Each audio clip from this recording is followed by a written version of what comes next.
አሁን በደረሰኝ መረጃ እስካሁን 40 ኦርቶዶክሳውያን ሞተዋል።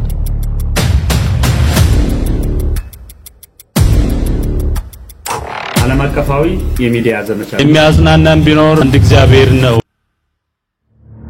ሰላም ጤና ይስጥልኝ እንደምቃችሁልኝ በአርሲ የተጨፈጨፈ ኦርቶዶክሳውያን አስመልክቶ በአዲስ ቪዲዮ ተመልሼ መጣሁ። ለዚህ ቪዲዮ የምንመለከተው እንግዲህ በአርሲ ሞቶ ኦርቶዶክሳውያን አሁን ላይ ወደ 40 እንደሚደርሱ የሰማን ነው የምንገኘው። እንደዚሁ ነው በአርሲ ኦርቶዶክሳውያን መገደል አስመልክቶ የእስልምና ምክር ቤት ያወጣ መግለጫ እንግዲህ እናንተ ብቻ ሳትሆኑ ሙስሊሞችም ሞተዋልና ተረጋጉ የሚል ይመስላል። እሱን የማስደምጣችሁ ነው የሚሆነው። ጃዋቢ ነው በአርሲ የተገደሉ ኦርቶዶክሳውያን ጻፉ አንድ ጽሑፍ አለ። እሱን ነገር ምንድነው መልእክቱ የሚለው ነገር የማስመለከታችሁ ነው የሚሆነው። የምስራች በመላው ዓለም ላይ ለምትገኙ ውድ ኦርቶዶክሳውያን በሙሉ ሰባሰው ነዋተ ቅዱሳትና መጻሕፍት መሸመደብራ ተወልደው ላደጉበት ደብር ወይም ደግሞ ለገጠራ ቤተክርስቲያን ማንኛውንም ለመንፈሳዊ አገልግሎት የሚነዋይትን መላክ ከፈለጋችሁ ወደሚፈልጉበት ቦታ እኛ በነጻ እናደርሳለን ይላል። መገኛችን መሃል አዲስ አበባ 4 ኪሎ ቅድስተ ማርያም ቤተክርስቲያን ጻስ ኢትዮጵያ ውጪ በአረብ ሀገርም ሆነ በአውሮፓ የምትገኙ ወዳሉበት ቦታ በነጻ እናደርሳለን። እናንተ የሚጠበቀው በቪዲዮ ላይ በሚታዩት ስልክ ደውሉ ወይም ደግሞ ስልኩን በመጠቀም በቴሌግራም በኢሞን በዋትስአፕ ያናግሩ።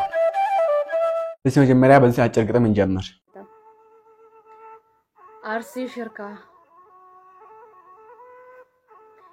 አንቺ ያኬል ዳማ አንቺ የደም መሬት ዛሬስ እንዴት አደርሽ እንዴት ነበር ለሊት እንደወጉ እንደ ሐዘንተኛ እንደ ለቀስተኛ መጣልሽ ጎረቤት አባቶች መጡልሽ በወንጌል አጽናኑሽ ያገር ሽማግሌ አይዞሽ አይዞሽ አሉሽ ንፍሮ ተቀቀለ እንደ ለቀስተኛ በደንብ አላቀሱሽ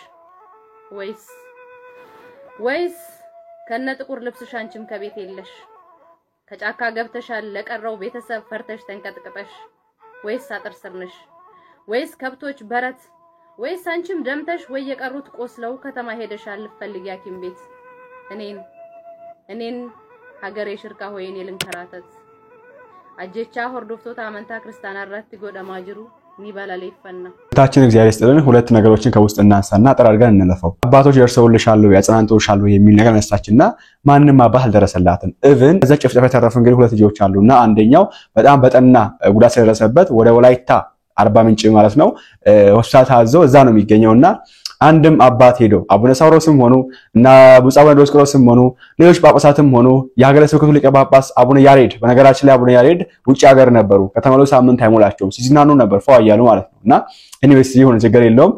ሄዶ ማንንም አላጽናናቸውም። ሄዶ ማንንም አልደረሰላቸውም። ጭራሽ እሱ ስላልሆነ አሁን እንግዲህ ወላይታ ሀገረ ስብከት ሊቀ ጳጳስ ቡጻባችን አቡነ ይስሐቅ በርካቸው ይረብንና እሳቸው ሄዶ እንግዲህ ዛሬ እንደሚመለከቷቸው ያነበብን ነበርና በጣም ነው የሚያሳዝነው። በጣም ነው የሚያሳፍረው። አባባችን በጣም ነው ያፈርንባችሁ። ሁለተኛው ደግሞ አርሲ ከሚገኙ ክርስቲያኖች በደረሰኝ መረጃ መሰረት የአርሲ ኦርቶዶክሳውያን ውጪ ነው የሚያድሩት። ቤት አያድሩም። ቤት ካደሩም ጭድ ከፍተው ከጭድ ስር ገብተው ነው የሚያድሩት። ለማሰላችሁ ቤት ከፍተው አንኳኩተው ነው የሚገሏቸው አርሲ ላይ አብዛኞቹ ነዛ ነው የሚሞቱትና ወይ ደግሞ ቤቱን ያቃጥሉባቸዋል። እሱን ፈርተው ውጪ ያድራሉ። ቤት ከፍተው ገብተው እዛው እንዳይገሏቸው ጭድ ስር ገብተው ቤቱ ተደብቀው አልጋ ስር ገብተው ያድራሉና ባለፈው እንግዲህ አልጋ ስር ከተደብቁ መሃል ነች አንዷ የተረፈችው የሚባለው የሰማን ነበርና በጣም ነው የሚያሳዝነው። በጣም ነው የሚያሳዝነው። የአርሲ እንግልት እንግዲህ አሁን ጀምሮ አይደለም አመታትን የፈጀ ነውና ይሄን ቪዲዮ ተመልክቱ። 2024 ላይ ነው ይሄ።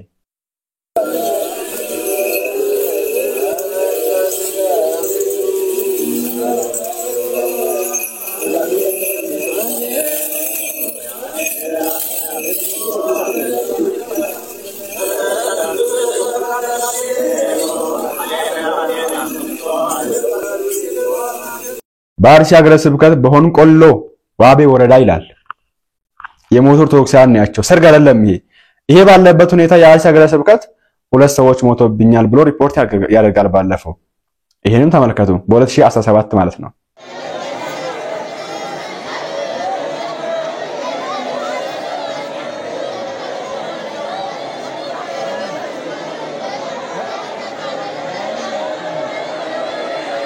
ይሄ እንግዲህ በአርሲ ሀገረ ስብከት ባለፈው አመት የሞቱ ኦርቶዶክሳውያን ናቸው። እንደዚህ አይነት 100 ምናምን ተባለ እንጂ ከዛም በላይ ኦርቶዶክሳውያን ሞተዋል። 100 ምናምን ያለው ሁሉም ህዝብ ሲንጫጫበት ሬሶች ሲወጡ ፎቶ ቪዲዮ ሲወጣ ነው እንደዚህ የተባለው። መጀመሪያ ግን ሁለት ናቸው የሚል ነገር ነው መረጃ ያለና እንደው ከዚህ በፊት ጭራሽ ሰላም አውርደናል ከአባ ገዳዎች ጋር አብሮተን ሰላም ወርዷል የሚል ነገር የአርሲ ሀገረ ስብከት ሲያሳልፍ ነበር። አመልክቶችን ስሟቸው አጭር ቪዲዮ ስለሆነች እዚህ ጋር 2016 ዓመተ ምህረት ብፁዕነታቸው የአካባቢው የሰላም ሁኔታ አሳሳቢ በሆነበት ሁኔታ ለህይወታቸው ሳይሳሱ በሊሙና ቢልቢል ወረዳ በሲርባ ቅዱስ ገብርኤል ቤተክርስቲያን በቢርሳ ሐመረ ብርሃን ቅዱስ ዑራኤል ቤተክርስቲያን፣ በመራሮ ማህደር ሰላም ቅዱስ ኪዳነ ምህረት ቤተክርስቲያን በመገኘት የልማት ስራዎችን ጎብኝተው የሥራ መመሪያ ሰጥተዋል። ምን በሆነበት ሁኔታ ለነፍሳቸው አስኪ በሆነበት ሁኔታ በጽኑታቸው ተገኝተው ህንጻዎችን ጎብኝተው ልማት ጣሉ ይላል። ለሳቸው አስኪ የሆነ ሀገረ ስብከት ምንድነው ቦታ ለምን አስገደለም ብሎ እንግዲህ እንዳትገሉብኝ ሳይሉ ህንጻ እንዲመርቁ መሰረት ጥለው ነው ሄዱት። መሰረት ድንጋይ 2007 ከዛ ይቆልባበሳሉ ለህይወታቸው አስኪ በሆነበት ሁኔታ እና ታዲያ አስኪ ላይ ሆነ እንዴ ምን ፈልገው ነው ጳጳሲውን ሲጀምር ምን ፈልገው ነው ጳጳሲ ተሆነው እንዴ ምን አልጋ ባልጋ ነገር ፈልገው ነው በፓትሮን መንቀሳቀስ ይፈልጋሉ? እኔ አነጋገራችን ራሱ አስጊ በሆነበት ሁኔታ ለህይወታቸው ሲያሰስቱ እሺ አረባክተው ይቀጥል። ብፁዕነታቸው በበጀት ዓመቱ በሀገረ ስብከቱ ያለውን መንፈሳዊ አገልግሎት የተጀመሩ የህንጻ አብያተ ክርስቲያናት የልማት ስራዎች እንዲሁም በቢሮ ደረጃ ምላሽ የሚያስፈልጋቸው የአስተዳደር ጉዳዮች ላይ በቂ ትኩረት በመስጠት በርካታ ስራዎች ያከናወኑ ሲሆን በተለይም ባሳለፍናቸው ጥቂት ዓመታት በሀገረ ስብከታችን የነበረውን የሰላም ችግር ከሚመለከታቸው የመንግስት አካላት አባገዳዎች ጋር በቅርበት መወያየትና ለችግሮቹ መፍትሄ በመስጠት ሀገረ ስብከታችን በተረጋጋ መልኩ የዕለት ከዕለት ስራውን ሊያከናውን ችሏል። በጣም ነው ያከናወነ የሚገኘው። በጣም እኔ እኮ መንግስት ፍለያችሁ ቢቀመጥ ያው የሱም ስም ስለሚጠፋ ብላችሁ ለሱም ተገቢ ስላልሆነ ወይ ደግሞ ያው ስለማይጠላሻው ብላችሁ ላታውስ ያላችሁ እንዴት ጳጳሳት ፊት ቆማችሁ ተዋሻላችሁ? አባቶች እንዴት የአርሲ ሀገረ ስብከት እንዴት ሁሌ እንደዋሸ ባለፈው ሁለት አባቶቻቸው ሞቱብኝ አለ። ይሄ ደግሞ 17 ሪፖርት ላይ ባለፈው አመት ማለት ነው በዚህ ባለፈው አመት ያቀረበው ሪፖርት ነው። ሰላም ወርዷል። ከአባገዳዎች ጋርም ከመንግስትም ጋር አብሮተናል። ሰላም ነው። እንዲሁም ሀገረ ስብከታችን ላይ ለቀጳጳሱ ለህይወታቸው በሚያሰጋ ሁኔታ መጥተው ጎብኝተው ህንጻ አስመርቀው ህንጻ ላይ በተለጥለው የሚያወሩት ራሱ ስለ ህንጻ ምናምን የሚቀርበው ሪፖርት ላይ የሚሸለመው ህንጻ ያስመረቀ ብዙ ገንዘብ ያስገባ ነው። ብዙ ኦርቶዶክሳን ያስጠመቀ አይመረቅም። ምን አይሸለም። ቤተክርስቲያናችን ላይ ዲያቆን ያወደው ነገር ሲናገር ነበርና ሰሙትና መለስበታል ሪፖርቱ። አሁን ለሰሞኑን የቅዱስ ሲኖዶስ ስብሰባ እየተካሄደ ነው አይደል? ከዛ አስቀድሞ ያጠቃላይ ሰበካ ጉባኤ ስብሰባ ምናምን ይባላል አይደል? የሚቀርበው ሪፖርት በሙሉ ተመልከቱት። ከማይበረ ቅዱሳን እና ደቡብ ኦሞ ካለው ሀገረ ስብከት በቀር የሚቀርበውን ሪፖርት ተመልከቱት። ይሄን ያህል ህንጻ ሰርተናል፣ ይሄን ያህል ገንዘብ ሰብስበናል፣ ሽልማት የሚደረግለት ማን ነው? ይሄን ያህል ሰው ለንስሐ በቅቷል የሚል ሪፖርት ሰምታችሁ ታውቃላችሁ? የለም። ይሄን ያህል ሰው ስጋው ደሙ ተቀብሏል፣ ይሄን ያህል ሰው ለቅድስና ደርሷል፣ ይሄን ያህል ሰው ለምናኔ በቅቷል፣ ይሄንን ያህል ሰው ከሴተኛ ዳሪነት አስወጥተናል፣ ይሄንን ያህል ሰው ከጫት፣ ይሄንን ያህል ሰው ከሲጋራ አውጥተናል የሚል ሪፖርት አለ። የሚሸለም ማን ነው? ብዙ ገንዘብ የሰበሰበ ሰርቆ የሚያምጣው ዘርፎ የሚያምጣው። አስቡት። ይሄ ጥሩ ነው ወይ? ይሄ ነው እንግዲህ የተሸለመው ማን ነው? መኪና የተሸለመው ማን ነው? ብዙ ገንዘብ ያስገባ ሀገረ ስብከት፣ ሸገር ሀገረ ስብከት፣ እንትን ሀገረ ስብከት መኪና፣ ሞተር ሳይክል ምናምን ይሰጣል። ለምን? ብዙ ገንዘብ አስገብቷል። ብዙ ገንዘብ አስገብቷል። ከዛ እንደዛ ይሸለማል። ኧረ እባካችሁ ተው አባቶች፣ ኧረ ተው። የተላካችሁት ገንዘብ ለመሰብሰብ አይደለም፣ ምዕመናን ለመሰብሰብ ነው የተላካችሁት። ነፍሳትን አጥምሩ የተባላችሁት። ኦኬ፣ ነፍሳትን አጥምሩ። እናንተ እኮ አሳ አጥማጅ እኮ ናችሁ። ወንጌል መረብ የተባለ ወንጌል አለ፣ አሳ የተባሉ ምዕመናን አሉ። እናንተ ወረወራችሁ ቃላትን ምንድነው መጽሐፍን ቃል ይወረወራችሁ፣ መረቡን እየወረወራችሁ ማጥመድ ያለባችሁ ምዕመናንን ነው። አጥማጆች እኮ ናችሁ እናንተ። ገንዘብ ለምታጠምዱት፣ ዶላር ለምታጠምዱት፣ በየቦታው ጉባኤ ያዘጋጃችሁ፣ ነገ ማሰባሰቢያ ያላችሁ። አንድ ባለው ያቻለው አንድ ጳጳስ ገንዘብ ካስፈለገው ህንጻ መሰረት ነው የሚጥለው። የህንጻ መሰረት ድንጋይ ይጥላል። ካህንም ከሆነ እንደዛ ነው የሚያደርገው። አብዛኞቹ እንደዛ ነው የሚያደርጉት። ገንዘብ ሲያስፈልጋቸው የሆነ የመሰረት ድንጋይ ይጣላል። በቃ ገንዘብ ወጣ። ተው አባቶች፣ አለ እንደዛ አይደለም። ተው። እኔ ወደ ዋና ፖይንት ላይ ስንመለስ የአርሲ ሀገረ ስብከት እንዲህ ብሎ ሰላም ወርዷል ብሎ ሪፖርት አድርጎ ነበር። ነገር እንደዛ ነበር የሆነው። አሁን የምንመለከተው እንዲሁም 25 ተብሎ ነበር። አሁን ደግሞ ወደ 40 ተጠግቷል ባለገ ሰሞኑን የምንገኘውና ስሙት ወንድማችን ጸግሽ ያሳለው መልእክት እዚህ ጋር በሀገረ ስብከታችን በተወሰኑ ወረዳዎች በማይታወቁ ግለሰቦች በሚፈጸም ጥቃት ምዕመናን ቀያቸውን ጥለው እየተሰደዱና እንዲሁም ሀብት ንብረታቸው የተዘረፉ ሲሆን ባለፉት 4 ተከታታይ ዓመታት በተለይ ለቅድስት ቤተክርስቲያናችን ሁለንተናዊ አስተዋጽኦ ሲያደርጉ የነበሩ ክርስቲያኖች ጥቃት ደርሶባቸዋል። በቅርቡ በሮቤ ወረዳ በተለያየ ጊዜና ቦታ 2 ካህናት በግፍ ቢገደሉም አንደኛውን ገዳይ መንግስት ተከታትሎ እርምጃ የወሰደ ሲሆን ሌሎቹም በህግ ቁጥጥር ስር የዋሉና ውሳኔ እየጠበቁ ይገኛሉ። እንግዲህ የምስራቅ አርሲ ሪፖርት ነው። ምስራቅ አርሲ ላይ ተከታታይ ይሄን 4 ዓመታት በተደረገው ጥቃት መሰረት 2 ካህናት ሞቱ ነው ያላለው። 2 ካህናት ብቻ ግን አጠቃላይ የሞቱት ግን በዚህ 2 ዓመት ብቻ 115 ሰዎች ናቸው። ማህበረ ቅዱሳንም ዘግቦታል። አሁን ላይ ካደጋው በኋላ ደግሞ ኢዮትሲም ዘግቦታል። ግን የሀገረ ስብከቱ ሊቅ እኚህ ሰው የሀገረ ስብከቱ ተወካይ ሊቀ ጳጳሱም ባሉበት ግን በዚህ 4 ዓመት ብቻ ሞተ ያለው 2 ካህናት ነው። የምእመናን ጉዳይ አይጨንቃቸው ጉዳያቸው አለ። አሁን ጩኸት ሲበረክት አሁን ድብደባውና ግድያው ሲበዛ ወደ ሚዲያም ሲወጣ ምናሉ በዚህ 2 ዓመት ብቻ 115 ሰዎች ሞተዋል። 27 ሰዎች የት እንደደረሱ አይታወቅም። ከ36 ቤተክርስቲያን 16ቱ ተዘግተዋል፣ 3ቱ ደግሞ ተዘርፈዋል ብሎ ሪፖርት አወጡ። ለምንድነው የሚዋሻው? ቤተክርስቲያን ህዝቦቿ እያለቁባት እየተገደሉባት እየተሞተ እስከመቼ ድረስ ነው ከቨር የሚደረገው? እስከመቼ ድረስ ነው የሚዋሻው? እስከመቼ ድረስ የሚሸፋፈነው? ደግማችሁ ስሙት የሚለው ሌሎቹም በህግ አንድ ሮቤ ወረዳ በተለያየ ጊዜና ቦታ 2 ካህናት በግፍ ቢገደሉም አንደኛውን ገዳይ መንግስት ተከታትሎ እርምጃ የወሰደ ሲሆን ሌሎቹም በህግ ቁጥጥር ስር የዋሉና ውሳኔ እየጠበቁ ይገኛሉ። በዚህ አጋጣሚ የክልላችን መንግስትና የዞናችንን አስተዳደር ካህኑን ጨምሮ በተለያዩ ወረዳዎች የሰው ህይወት ባጠፉና ንብረት ባወደሙ ግለሰቦች ላይ ለወሰደው እርምጃ በዚህ ታላቅ ጉባኤ ፊት በአርሲ ሀገረ ስብከት ስም ምስጋናችንን እናቀርባለን። ይሁን እንጂ በሀገረ ስብከት ያጨበጭባሉ። መንግስት ድጋፍ አድርጎላቸው እርምጃ ወሰደ ለሚሉ ያጨበጭባሉ። ይሄ ነው ልዩነቱ።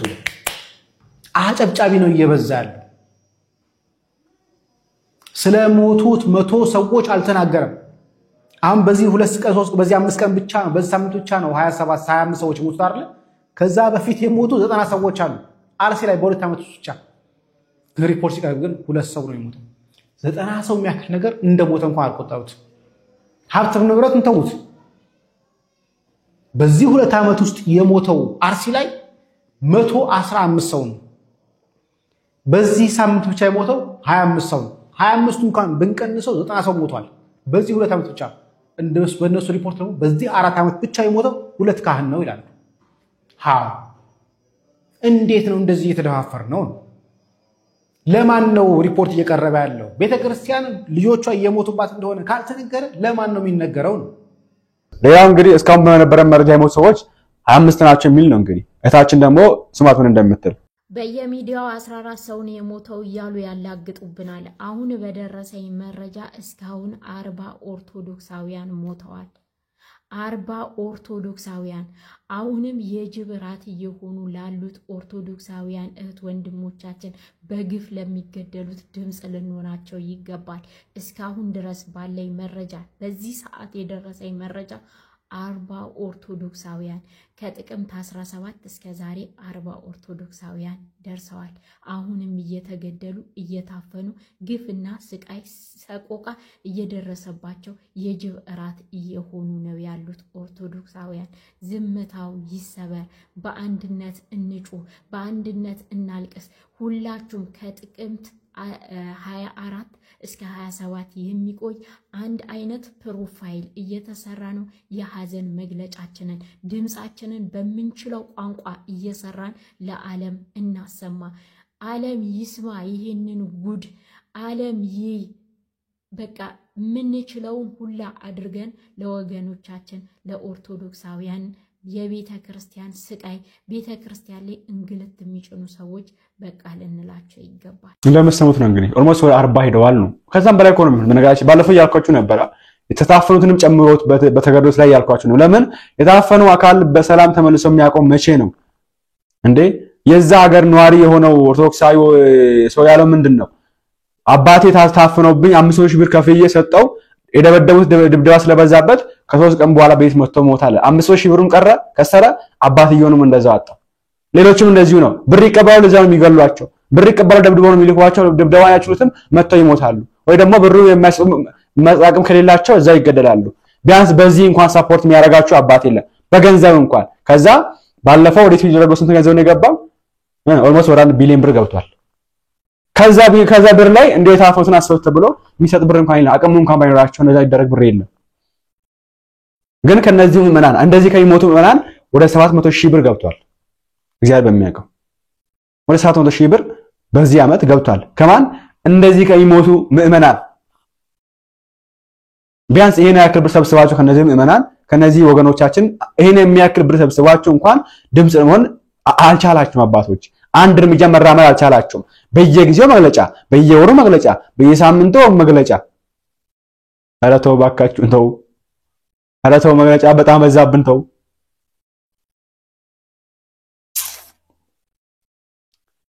ከናንተ መግለጫ የወገኖቻችን ሙስሊሞች የወጡ መግለጫ አለ እንግዲህ እዚህ ጋር የእስልምና ምክር ቤቱ ያወጣው መግለጫ አለ በዚህ ጉዳይ ላይ እናዝናለን ደግሞ ያዘለው መልእክት ደግሞ እኛም ሞተናል ነው እኔ ዘጋ ያየሁት ነገር ሙስሊሞችም ስለሞቱ አሪፍ ነው ደስ ይላል አንድ ረቶ ደስ የሚል ነው እንኳን አወጣችሁ ያ ሁሉ ማድረግ ያለበት ነገር ያደርጋችሁት ችግር የለውም ይሁን ዋቢ ያደረጉት ግን ማንን ነው ቅዱስ ነው ሲሰጠውን መግለጫ ነው ወንጌላውያን ማን ካውንስልም እስልምናም እንደዚህ ነው መንግስት ተካላት አልተናገሩም እስካሁን ድረስ ሀገሪቷ መንግስት አዝኛለሁ አለም እስካሁን ድረስ ውሸት ነው ባንደው ጭራሽ አዝኛለሁ ነፍስ ይማረ አጻህር በጀነው አላለም ዝምጭጭ እነሽ ማለት አዲስ ኦሮሚያ መሳር ዝምጭጭ ኦቢኤን ዝምጭጭ ዋልታ ዝምጭጭ ፋና ዝምጭጭ ሁሉም ዝምጭጭ ነው ምንም የተናገረ የለም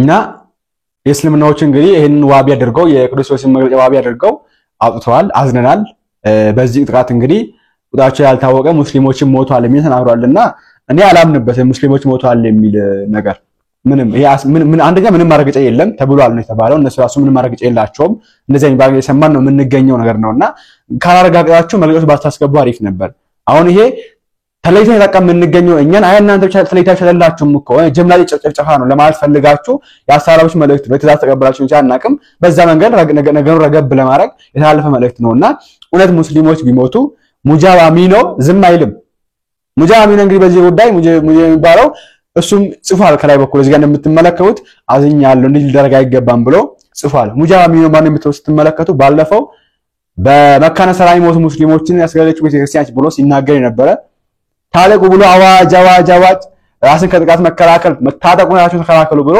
ሲያሳልፍ ነበር ተዘጋጁ ብሎ ሲያሳልፍ ነበር እስካሁን ቅስቀሳ ያደረገ የሚገኝ አረስተናቸው መነዛን እያለ ቅስቀሳ ያደረገ የሚገኝ ሰው ነው ሙጃባ ሚኖ ማለት ደግፈዋለሁ ይሄን ነገሩ ይሄ ለሞት ያለውን ቁርጠኝነትን ደግፈዋለሁ ግን ሰው ማከለ ነው እንጂ ችግሩ ደግፈዋለሁና ሙጃባ ሚኖ ዋናው እውነት ከልቡ ተቆልቆሎ ነው ይሄን ነገር ያወጣው ከልቡ ተቆልቆሎ አዝኖ ነው የምትመለከቱ በፍጹም አይደለም ለኛ ለአባታቸው ለሃጂ ሙፍቲ አልራረም ይሄ ሰው ኦኬ ባለፈው ግን ያስመሰለ የሆነ ኢሞጂ ፖስት አድርጎ ነበር ሙጃባ ሚኖ ማለት ነው ግን ሰራቸው ምንድነው ከነ አህመዲን ጀበል ጋራ ትብብር ያላቸው ፏ ያሉ አብዮች ናቸው ኦኬ ቤተክርስቲያን መስኪን እናረጋለን ብሎ የሚያወሩ ሰዎች ናቸውና ሙጃባ ሚኖ ይሄን ቪዲዮ ፖስት አድርጓል ሰሞኑን በመካነ ሰላም የተነሳ ይሄ ቪዲዮ ፖስት አድርጓል በመካነ ሰላም የሞቱ ሙስሊሞችን ገደለ የተባለው ማን ነው ፋኖ የተባለ አካል ሙጃባ ሚኖ ፖስት የሚያደርገው ምን ነው ይሄንን ቪዲዮ ይሄ ቪዲዮ ውስጥ የያዘው ነገር ምንድነው ተመልከቱ አደረጋችሁ ኃላፊነት መሰረት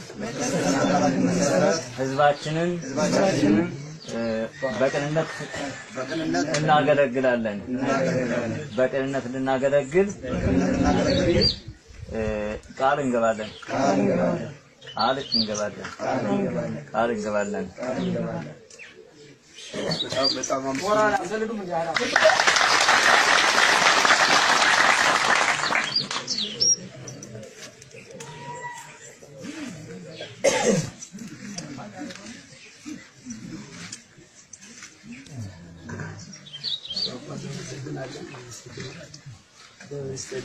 እግዚአብሔር ይስጥልን እሺ በጣም እናመሰግናለን ሳንዴ ሞራል ስጧቸው እንግዲህ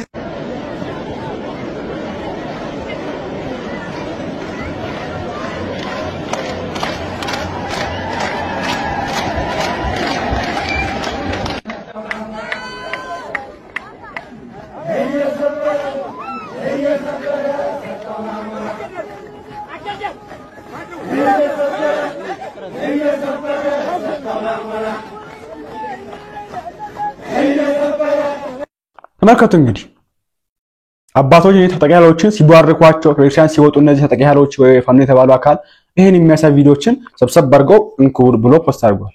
ምንድነው መልእክቱ? ሙጃሚ ነው የዚህ ቪዲዮ መልእክት። ይሄን ቪዲዮ ፖስት የማድረግ መልእክቱ ምንድነው? እቺን ብቻ መልስልን እስቲ፣ እቺን ብቻ መልስልን።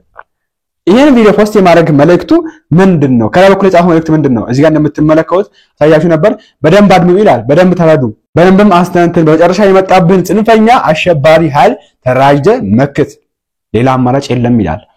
ምንድነው? እኔ ጋር አሁን እዚህ ጋር የፋኖ ቪዲዮችን አተህ ነው ፋኖ በጫካ ሲዋጋ ያለውን ቪዲዮ፣ ሲተኩስ ያለውን ቪዲዮ፣ ሲገድል ያለውን ቪዲዮ አተክ ነው። አባቶች ሲባርኩ ፖስት ያረከው፣ ፋኖ ከቤተክርስቲያን ሲወጣ ፖስት ያረከው አተክ ነው ያንን ቪዲዮ።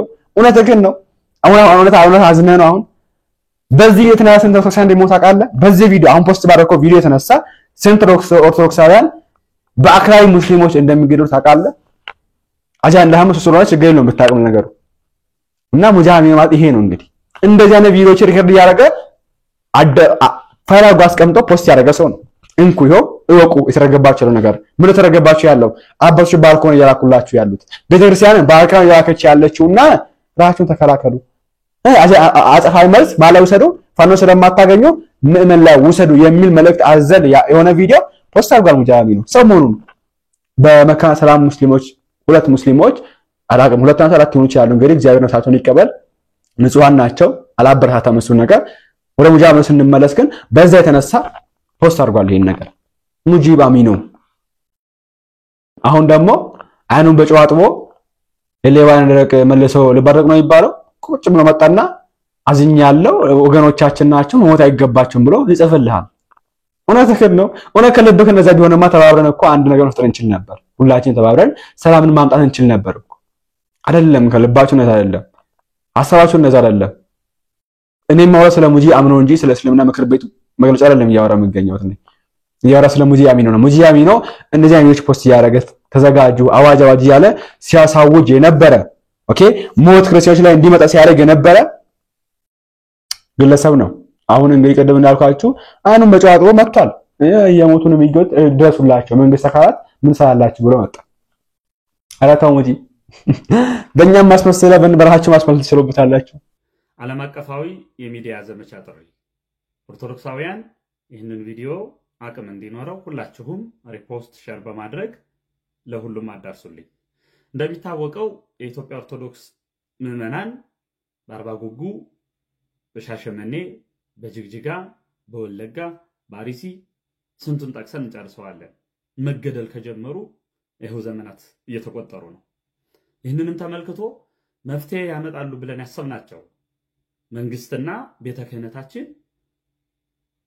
እንዳንድ ልብ መካሪ እንዳንድ ቃል ተናጋሪ ሆነው ኦርቶዶክሳውያን እያስጨፈጨፉ ይገኛሉ። ይህን በተመለከተ ለዓለም አቀፉ ማህበረሰብ ጥሪያችን ማድረስ ስላለብን የኦርቶዶክሳውያን ጂኖሳይድ በኢትዮጵያ እየተፈጸመ እንደሆነ ማሳወቅ ስላለብን ከሰኞ ማለትም ከጥቅምት 24 ጀምሮ ለተከታታይ ቀናት የሚቆይ የሚዲያ ዘመቻ ተዘጋጅቷል። ሁላችንም ኦርቶዶክሳውያን በቲክታክ፣ በዩቲዩብ፣ በፌስቡክ፣ በኢንስታግራም፣ በትዊተር እንዲሁም በሳተላይት ቴሌቪዥን ጭምር ትልልቅ የሚዲያ አካላትን ትልልቅ የሚዲያ ተቋማትን ዓለም አቀፍ ተቋማትን ጭምር በሃሽታግ እያስገባን ድምጻችን ለቅሷችን እናሰማለን። እርማችን በሚዲያ እናወጣለን።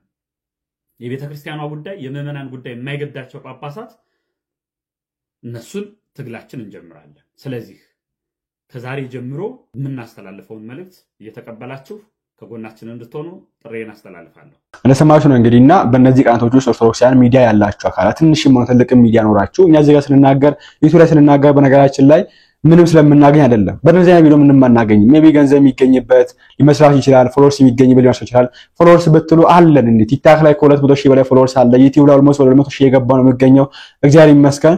ገንዘብ ብትሉ ችግር የለብንም። እግዚአብሔር ይመስገን። በእነዚህ ቪዲዮ ገንዘብ ስለምናገኝ ለምንሰራው እነዚህ አይነት ቪዲዮችን ዩቲዩብ ራሱ ያግራል። በነገራችን ላይ ሬሳ የሚታይበትን ሰው ሲገል የሚታይበትን ቪዲዮ ሰው ታጥቆ የሚታይበትን ቪዲዮ የራሱ የሆነ ህግ አለው የዩቲዩብ ሰው እሱን እኛ ስለማንጠቀም ያግተዋል ገንዘብ እንዳይሰራ ያደርጋልና እሱ ስላልሆነ የምንሰራበት ምክንያት ኦርቶዶክስ ግዴታችን ስለሆነ ነው። ይሄ ቪዲዮ እዚህ የምናመጣው እንጂ ስለሚከፋ አይደለም። ይሄ ቪዲዮ የሰራው መገኘት ነው። በዚህ ቪዲዮ የማገኘው ገንዘብ አይኖርም። ሜቤዎች ቪዲዮዎች ከሆኑ እንጂ እንደዚህ ሐሳብ ያለው ሰው ስላላችሁ ማለት ነው።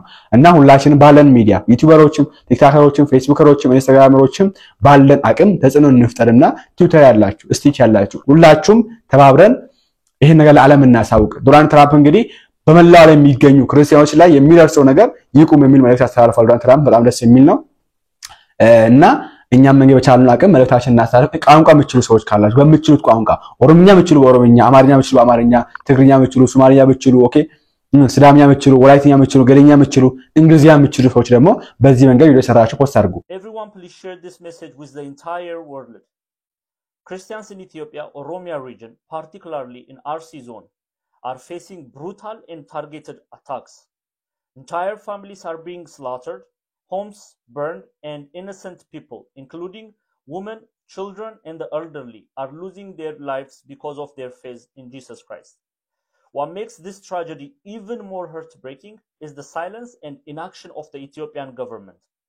Despite repeated reports and cries for help, authorities have failed to protect innocent civilians or stop the violence. Communities are living in fear, and survivors are left without security, justice, or support. The world cannot stay silent while this continues. We must speak up, share the truth, demand the international human rights organizations, media, and global leaders pay attention to what is happening right now in Oromia RC zone. Every voice matters. Every share matters. Please be a voice for the voiceless. በዚህ መንገድ እንግዲህ ሰራች ፖስት እንድታደርጉ እንግዲህ ያምችሉ ካላችሁ ለማስተላለፍ ፈልጋለሁ። በመጨረሻ እንግዲህ አሁን ከመጣባት ፈተና መትረፍ የምንችለው ከዚህ በእነዚህ ነገሮች ስናደርግ ነውና ያችን እርምጃ ስንወስድ ነውና ያለባት ፈተና እንግዲህ ይሄ ነው ተብሎ ሊነገር አይችልም እንደሚታወቀው ነውና እስቲ አንድ ወንድማችን ሐሳብ እንመክበሻ ላይ ያለውን ፈተና ምንጩ ማን ነው የሚለው ነገር ሶርሱ ምንድነው የሚለው ነገር እንስማው። ዛሬ በዚህ ቪዲዮ እጅግ በጣም ፈተና ለቤተክርስቲያን አገልግሎት ፈተና መከራ የሆነ ነገር እያየሁኝ አይምሮዬም እየቆሰለ ነፍሴም እየተጨነቀች እጅግ በጣም ወደፊት ወደ ኋላ ወደ ቀኝ ወደ ግራ የማያስብል ቤተክርስቲያን ቅርቃር ውስጥ የገባችበት ዘመን ስለሆነ በጣም እየተጨነቅኩ ያለበት ነገር ነው። ምናልባትም ይሄንን ቪዲዮ ስትሰሙት እናንተም የምታውቁት ችግር ደግሞ የማታውቁትም በጣም ብዙ እንደሚኖር አምናለሁ እና በጣም የሚያሳዝነኝ ግን የቤተክርስቲያን የዚህ ዘመን ፈተና አሁን እንደሚታየው ኦርቶዶክሳውያኑ በገጠርና በከተማ መታረዳቸው ወይስ ደግሞ ቤተክርስቲያን በዚህ ዘመን ያገልጋይ ጥረት ገጥሟት የመሪጌታ የቄስ የዲያቆን የጳጳስ የሰባኪ የመምህር በአጠቃላይ የምእመናን ችግር የትኛው ነው አሁን አንገብጋቢው የዚህ ዘመን የቤተክርስቲያን ችግር ስንል የሚጀምረው በጣም እያመመኝ ልንገራችሁ በጣም እያመመኝ በጣም ቅርም እያለኝ የዚህ ዘመን የቤተክርስቲያን ትልቁ ፈተና የመጀመሪያዎቹ ፈተናዎች የሚሆኑት የሚጀምረውም ከሊቃነ ጳጳሳት ነው። ሊቃነ ጳጳሳት የመጀመሪያዎቹ ሊቃነ ጳጳሳት እንደ ኢትዮጵያ በጣም ጥቂት ሊቃነ ጳጳሳት በነበሩበት ሰዓት እና አቡነ ሚካኤል እና አቡነ ጴጥሮስ በነበሩበት ሰዓት 5-6 ጳጳሳት በነበሩበት ሰዓት ያን ጊዜ መኪናና ቤት ባልነበራቸው ሰዓት ማለት ነው 2 ሊቃነ ጳጳሳት ሰማዕታት አግኝተን ነበር። ለሃይማኖታቸው የሚቆሙ የሚሞቱ ማለት ነው። አሁን ላይ የመጀመሪያዎቹ ፈተናዎች V8 የተገዛላቸው በቤተክርስቲያኒቱ በገጠሯም በከተማዋም ቤተክርስቲያን የሚተዳደሩ ሊቃነ ጳጳሳት 4 ኪሎ ያለው የመኖሪያ ቤታቸውና የሚበሉትና የሚጠጡበት የሚተኙበት እና የሚታጠቡበት የሻወር ገንዳ የሚበሩበት የሚከንፉበት የV8 ከመዘጋጀቱ የተነሳ የገጠሯንም የከተማዋንም ቤተክርስቲያን አንደኛ አረስተዋታል። ሁለተኛ ከገጠሯ ቤተክርስቲያን የሚመጣላትን ሰሞኑን የሰማችሁት ከየሀገረ ስብከቱ የመጣው በቢሊየን የሚቆጠር ብር እጃቸው ላይ ይገባል ይከፋፈሉትና ይኖሩበታል እና ስለዚህ V8 እንዳለ ነው። ሁለተኛ ደግሞ በዘርና በጎሳ ቤተክርስቲያኗን የሚፈትኗትም እነሱ ናቸው። ከላይ ከሲኖዶሱ መሪ ጀምሮ እስከ ታች ያሉት ማለት ነው። ስለዚህ የመጀመሪያዎቹ ፈታኞቿ የቤተክርስቲያን የውስጥ ፈተናዎቿ ሊቃነ ጳጳሳት ናቸው። ምንም ጥርጥር የለውም። እገሌ አባገሌ የሚባል ነገር የለም። ሁሉም ከላይ ሲታይ መልካም ይመስላል። እኔ እንደው አንድ ብጠቅስላችሁ አንድ ቦታ ከ2500 አብያተ ክርስቲያናት በላይ የተዘጉ አብያተ ክርስቲያናት እንዳሉ ከአንድ ሊቀ ጳጳስ ጋር ስናወራ ሰሞኑን እጅግ በጣም ባሳዛኝ ሁኔታ ነበረ። ነገር ግን ሲኖዶሱ ላይ ግን አልቀረበም። ይሄን ያክል አብያተ ክርስቲያናት ተዘግተውብናል የሚል ሪፖርት አልቀረበም። ሁለተኛ እኔ የተወለድኩበት አካባቢ የመጣው 36 ሚሊዮን ምናምን ብር መጥቷል። እኔ ከተወለድኩበት አካባቢ ነገር ግን እዚያም አካባቢ የተዘጉ ቁጥር የሌላቸው አብያተ ክርስቲያናት አሉ። እነሱ ይሄንን ብር ከአብያተ ክርስቲያኑ ምእመናን ይዳኑ አይዳኑ፣ ምእመናን ይጥፉ አይጥፉ፣ ምእመናን ሃይማኖታቸው ይቀይሩ አይቀይሩ፣ ይገዳደሉ ይሞቱ፣ ምንም ደንታ አይሰጣቸውም። መጥተው እዚህ ለቪኤትና ለነሱ ለመታከሚያ ለተሻለ ያደርጉታል ማለት ነው። የመጀመሪያዎቹ ፈተናዎች ሊቃነ ጳጳሳት ናቸው። ሁለተኛዎቹ የቤተክርስቲያን ፈተናዎች ደግሞ የቤተክርስቲያንን ዕውቀትና መስፈርት የማያሟሉ የየአህጉረ ስብከቱ ስራ አስኪያጆች ናቸው። የየአህጉረ ስብከቱ ስራ አስኪያጆች የቤተክርስቲያን ትልቁ ፈተናዎች ናቸው። የቤተክርስቲያን ትልቁ ፈተናዎች ናቸው። የየአህጉረ ስብከቱ ስራ አስኪያጆች አንደኛ መስፈርቱን የሚያሟሉ አይደሉም፣ ክርስትናው የላቸውም። ሁለተኛ በቤተክርስቲያን ዕውቀት ወይም ትምህርት በቃለ አዋዲው መሰረት በአንድ ጉባኤ የተማረ አንድ ጉባኤ የተመረቀ ማስተማርና መቀደስ ማቁረብ ማጥመቅ የሚችል ይላል። ያ መስፈርት የላቸውም። ስራ አስኪያጆቻችንን ስናያቸው ያ መስፈርት የላቸውም። ሌላኛው ከነሱ ቀጥለው ደግሞ በእነሱ በሙስና የተሾሙ የአብያተ ክርስቲያናት እና የገዳማት አስተዳዳሪዎች እንዲሁ ከነ ድንቁርናቸው፣ እንዲሁ ከነ ዘራቸው፣ እንዲሁ ከነ ዝሙታቸው፣ እንዲሁ ከነ ዘረኝነታቸው፣ እንዲሁ ከነ ሌብነታቸው እና ከነ ዘረኝነታቸው አንዳንዶቹ በቋንቋ አንዳንዶቹ በሙስና አንዳንዶቹ ደግሞ በተለያየ መልኩ የተቀጠሩ አስተዳዳሪዎች የተሾሙ አስተዳዳሪዎች ቀን ቤተክርስቲያን ይውላሉ። ጧት ከቤተክርስቲያን ከሙዳይ ምጽዋት ዘርግፈው ከሰዓት ደግሞ በየጭፈራ ቤቱ የሚውሉና ዘማውያንን እየገዙ የሚኖሩ አብያተ ክርስቲያናት ለቤተክርስቲያን ለውስጥም ይሁን ለውጭ አገልግሎት ደንታና ቦታ የማይሰጣቸው እጅግ በጣም አስከፊ ቤተክርስቲያን አስከፊ ደረጃ ላይ ያደረሷት ምእመናንም እንዲመረሩና ከቤተክርስቲያን እንዲወጡ ያደረጋቸው አንዱ ይሄ ነው። ምእመናን የሚያመጡትን አስራት በኩራታቸውን የሚያወጡትን የሚሞሉትን ሙዳይ ምጽዋት እየዘረገፉ ላልተገባ ነገር የሚያውሉ አስተዳዳሪዎች ሁለተኛዎቹ የቤተክርስቲያን ፈተናዎች ናቸው። ከዛ ቀጥሎ በጣም ትልልቅ ፈተና የሆኑባት ከነሱ ቀጥሎ የነሱ ተላላኪዎች የሊቃነ ጳጳሳትን ተላላኪዎች ጭምር ጸሐፍት ናቸው። የአብያተ ክርስቲያናት ጸሐፍት የአብያተ ክርስቲያናት ሂሳብ ሹሞች ናቸው። ከዚያ ቀጥሎ ደግሞ ያሉት በጣም ባስገራሚ ሁኔታ ሁሉም ቦታ ባይባል በጥቂቱ ጥቂት መልካሞች አሉ። ሊቃነ ጳጳሳትም ስንል ጥቂት መልካሞች አሉ። አስተዳዳሪዎችም ስንል ጥቂት መልካሞች አሉ። ጸሐፊዎችም ጥቂት መልካሞች አሉ። ነገር ግን 95% ሌባና ወንበዴ አጭበርባሪ እንዲሁም ደግሞ 4-5 ሚስት ያላቸው ናቸው። ስለዚህ ቤተክርስቲያንን በጣም ትልቅ ፈተና ውስጥ ጨምረዋት እናገኛታለን ማለት ነው። ቀጥሎ ከነሱ ቀጥሎ የአብያተ ክርስቲያናት የስብከተ ወንጌል ክፍል ኃላፊዎች ናቸው። በጣም ትልቁ ፈተና ማለት ነው። ተልኳቸው ወንጌልን ማስፋፋት ነው። ነገር ግን ለወንጌል ራሳቸው እንቅፋት ሆነው የሚያገኙበት ገንዘብ የሚያገኙበት ነገር ካልሆነ በቀር ምንም አይነት ነገር ለወንጌል አገልግሎት ደንታማ ይሰጣቸው መስፈርቱንም የማያሟሉ በተለይ የስብከተ ወንጌል ኃላፊነት ከአጥቢያ ጀምሮ እስከ ምእመናን ቤት ድረስ በመሄድ ምእመናን በቃለ አዋዲው በምዕራፍ 18 ላይ እንደተቀመጠው ምእመናን የሚያነቧቸውን መጻሕፍትና የሚመሩበትን በየጊዜው የሚሆነውን ነገር እየተከታተለ የሚያስተምር የሚቆጣጠር በዕለተ ሰንበት እንዲሁም በሰርክ ጉባኤ የሚያዘጋጅ ነው። ነገር ግን የሚዘጋጁ ጉባኤዎችን ሳይቀር እጅግ በጣም በከባዱ የሚፈትኑ ገንዘብ የሚያገኙበት ካልሆነ በቀር ምንም አይነት ነገር ለቤተክርስቲያን አገልግሎት የማይሰጡ በተለያየ መልኩ ስምና ዝና በመጥራት ስም በመጠራራትና በመሞጋገስ ቤተክርስቲያንን እንዲሁም የሚገፉ እጅግ አጭበርባሪና ሌቦች የበዙበት ሆኗል ማለት ነው።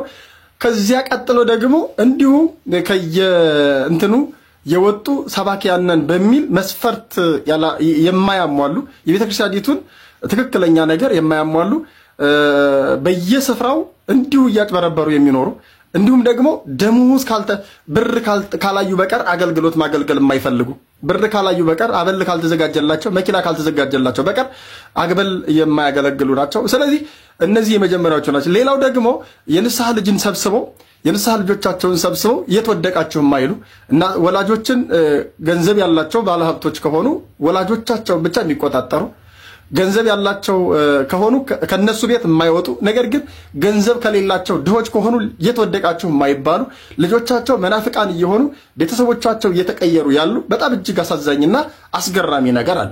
ስለዚህ ይሄ ሁለተኛው ፈተና ነው። ልጆቻቸውን ይሰበስባሉ፣ ግን ምን እንደሚያስተምሩ እንኳን የማያውቁ መጀመሪያ ቤተክርስቲያን የምታስተምረውን ነገር የማይረዱና የማያውቁ ናቸው።